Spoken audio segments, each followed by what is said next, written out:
एक समय की बात थी। एक गांव में दो व्यक्ति रहा करते थे और उनकी बेटी भी उन्हीं के साथ रहा करती थी। पर जो उनका पिताजी और उसकी माताजी थीं, वो दिन भर मांस खाया करते थे। यह जन्माष्टमी का दिन था और लड़की श्री कृष्ण का जन्म दिन बना रही थी और उनका व्रत रही थी। माताजी और पिताजी, तुम वह कृष्णा के जन्मदिन पर ये मांस मदिरा क्यों खा रहे हो? हमें ये सब चीज नहीं खानी चाहिए। पता भी है, इससे हमारी दिमाग की कमजोरी बहुत ज्यादा बेकार हो जाती है और हम मांस खाकर पागल भी हो सकते हैं। हमें ये नहीं खाना चाहिए माताजी और पिताजी, ये मांस खाना छोड़ दो आप भी। अरे मेरी बेटी, तू पागल हो गई है क्या? भला कैसी कैसी बात करती रहती है। तुझे कृष्णा का जन्मदिन बनाना है तो जा यहाँ से, बाहर जाकर बना। हमें खाना भी नहीं खाने देती चैन से। कैसी बेटी परले पड़ गई है ये? जाती है या नहीं, या तेरा गला घोटकर अभी तुझे मार डालूं। तेरे पिताजी खाना भी नहीं खाएंगे ढंग से अगर तू ऐसे बात करेगी तो। तुझ में थोड़ी सी भी तमीज नहीं है कि खाना खाते समय कैसे बोला जाता है बड़ों से। चल जा यहाँ से, इस घर में झांकने की जरूरत नहीं है। ज्यादा कान्हा की भक्ति बनती है। तुझे ज्यादा भक्ति करनी है तो जा, मंत्र पढ़। अच्छा तो ठीक है माता, मैं तो आपको समझाना चाहती थी क्योंकि आज जन्माष्टमी का दिन है। आज सबको व्रत रहना चाहिए क्योंकि आज जो भी व्रत रहता है उसके पाप दूर हो जाते हैं। पर माता जी, आप तो मांस खा रही हो, इससे आपकी मति भ्रष्ट होगी। अरे जाती है या नहीं, या तुझे चप्पल घूंसे से मारूं?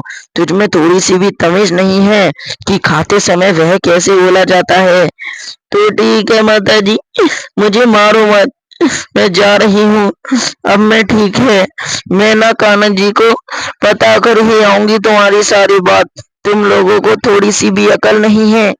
जा यहाँ से, और इस घर में झांकने की तुझे जरूरत भी नहीं है। जा, इस घर में कभी मत आइयो और इस घर में अपने कदम रखने की तुझे जरूरत नहीं है। जा और देख ले तेरा कृष्णा तुझे कहाँ मिलेगा। ठीक है तो माता जी, अब मैं कभी भी इस घर में नहीं आऊंगी। मुझे माफ कर देना, मैं इतने दिन आपके साथ रही। इतनी सब बात कहकर लड़की वहां से निकल जाती है और कुछ ही देर के बाद चलते चलते वह लड़की एक जंगल के पास पहुंच जाती है। वहां उसे एक कृष्णा जी की मूर्ति मिलती है और यह प्रतिमा बहुत ही सुंदर होती है। अरे वाह! ये प्रतिमा तो बहुत ज्यादा सुंदर लग रही है और ये प्रतिमा तो मुझे कान्हा जी की लगती है। कितने सुंदर लग रहे हैं मेरे मोहन। वाओ! कितने सुंदर हो आप। आपकी भक्ति कर कर मुझे बहुत अच्छा लगता है। आपको जन्मदिन मुबारक हो कान्हा जी। वह आप मुझसे मिलने आए हो, मुझे तो ऐसा ही प्रतीत होता है। आप मुझे बीच जंगल में मिल गए। मुझे तो लगता है आप मुझसे बात करना चाहते हो। मैं भी आपसे बहुत ज्यादा बात करना चाहती हूँ। मैं बहुत ज्यादा दुखी हूँ कान्हा जी। मेरे सामने आइए और प्रकट हो जाइए। मुझे आपसे कुछ बात करनी है। मेरे पिताजी और माताजी बहुत ज्यादा गंदे हैं। जल्दी अपना रूप बदलिए और मेरे सामने आइए, मुझसे बात करिए। मैं बहुत ज्यादा दुखी हूँ। मेरे साथ बहुत ज्यादा गलत हो रहा है। मेरे माताजी और पिताजी मांस खाते हैं और वो बहुत गंदे लोग हैं। उनने मुझे अपने घर से निकाल दिया। कुछ ही देर के बाद यह प्रतिमा कान्हा जी में बदल जाती है और वहां कान्हा जी बोलने लगते हैं। अरे बेटी, बिल्कुल भी रो मत। अब देखो, मैं तुम्हारे सामने आ चुका हूँ। तुम्हें चिंता करने की बिल्कुल भी जरूरत नहीं है। तुम्हें रोने की जरूरत नहीं है। जरा देखो, तुम्हारे सामने तुम्हारा कान्हा आ चुका है। अब तुम बिल्कुल मत डरो। देखो। अरे वाह! कान्हा जी, आप मेरे सामने आ गए। मुझे तो विश्वास भी नहीं होता। मुझे पता था कि ये प्रतिमा आपकी है और इससे आप जरूर प्रकट होगे, क्योंकि उस प्रतिमा को देखकर ही ऐसा प्रतीत हो रहा था कि वो प्रतिमा बिल्कुल असली है। कान्हा जी, मेरे माता पिता बहुत ज्यादा गंदे हैं और वो मुझे बहुत ज्यादा परेशान करते हैं। वो घर में मांस खाते हैं और मदिरा किया करते हैं। मुझे कुछ समझ में नहीं आता। उस घर में रहने का मेरा बिल्कुल भी मन नहीं करता कान्हा जी। मैं क्या करूं? मैं बहुत ज्यादा दुखी हूँ। यह आपके जन्मदिन पर भी उनने आज घर पर मांस बनाया है। बताओ कैसे व्यक्ति है वो? अच्छा, तो ये सब किया है उनने तुम्हारे साथ? तो तुम चिंता मत करो, उनको समझाने की कोशिश करो। मुझे लगता है वो तुम्हारी बात जरूर समझेंगे और समझ जाएंगे। जाओ और जाकर उनको एक बार और ढंग से समझाओ। मुझे पता है यह मनुष्य अपने जीवन में हर एक बार गलती करता है, तो तुम उनको समझाने का प्रयास करो। ठीक कह रही हो कान्हा जी। मैं जाकर देखती हूँ, क्या पता मेरे माताजी या पिताजी की मति ठीक हो जाए और वो मांस मदिरा खाना बंद कर दें और वो भी आपकी भक्ति करें। बहुत ही अच्छा होगा। सब मिलकर अगर आपकी भक्ति करेंगे तो। ठीक है तो कान्हा जी, मैं जरूर बात करूंगी अपने पिताजी और माताजी से। हाँ हाँ, जरूर बात करना आप अपने माताजी और पिताजी से।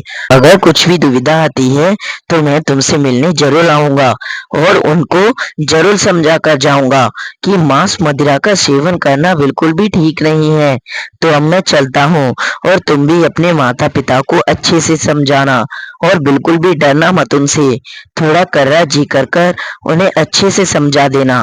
ठीक है, तो मैं चलता हूँ। इतनी सब बात कहकर कृष्णा जी वहां से गायब हो जाते हैं और लड़की बोलती है, अरे कृष्णा, तुम कहाँ चले गए? मुझे तो लगता है तुम अब चले गए हो। तो ठीक है, मैं अपने माता पिता को समझा कर आती हूँ। मुझे तो मैं तो भूल ही गई कि मुझे तुम्हें जन्मदिन मुबारक भी करना था। तो ठीक है, मैं तुम्हें बाद में करूंगी। मुझे पता है तुम मेरी पुकार पर जरूर आओगे। इतनी सब बात कहते ही लड़की वहां से निकल जाती है अपने घर के लिए और कुछ ही देर में चलते चलते अपने घर जाकर पहुंच जाती है और अपने पिताजी से आकर बोलने लगती है, अरे पिताजी, हमें मांस मदिरा का सेवन नहीं करना चाहिए। यह बहुत ही गंदी बात है। अगर जो भी व्यक्ति मांस मदिरा का सेवन करता है तो उसको बहुत ज्यादा घोर पाप होता है। अच्छा मेरी बेटी, तो ये बात है। तो ठीक है, हम आज से ही मांस मदिरा खाना बंद कर देंगे। और हमें क्या करना चाहिए मेरी बेटी? कुछ समझा?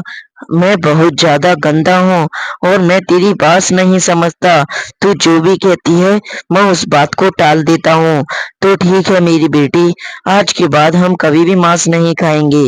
ये लड़की, तू फिर से आ गई। तू मेरी बेटी तो है, मुझे पर तुझे मारने का मन कर रहा है। तुझे थोड़ी सी भी तमीज नहीं है।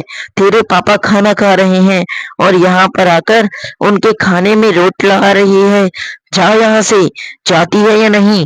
मैंने तुझसे इतनी बार मना किया है कि तू हमारे खाने खाते के समय मत आया कर।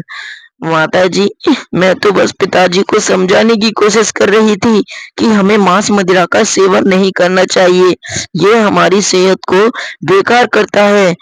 अरे अरे, तुम बिल्कुल शांत हो जाओ शीला। मेरी बेटी जो भी कह रही है उसकी बात सुनने दो। हाँ बेटी, तुम बोलो। तुम्हारी बात बहुत ही अच्छी है और तुम ठीक से बात कर रही हो। मुझे तुम्हारी बात ठीक लग रही है। पिताजी, हमें कृष्णा की भक्ति करनी चाहिए। आज कृष्णा का जन्मदिन है और उसकी आराधना करनी चाहिए। हम अगर ऐसा नहीं करेंगे तो वो हमें ऊपर जाकर बहुत बुरा जन्म देंगे और हम कीड़ा मकोड़े बनेंगे। हम जैसे इन्हें खा रहे हैं कोई हमें भी खाएगा। तो इसीलिए मैं कह रही हूँ कि ये सब खाना छोड़ दो और ईश्वर की भक्ति करो। हाँ हाँ, बिल्कुल ठीक बोल रही है तुम्हारी बेटी।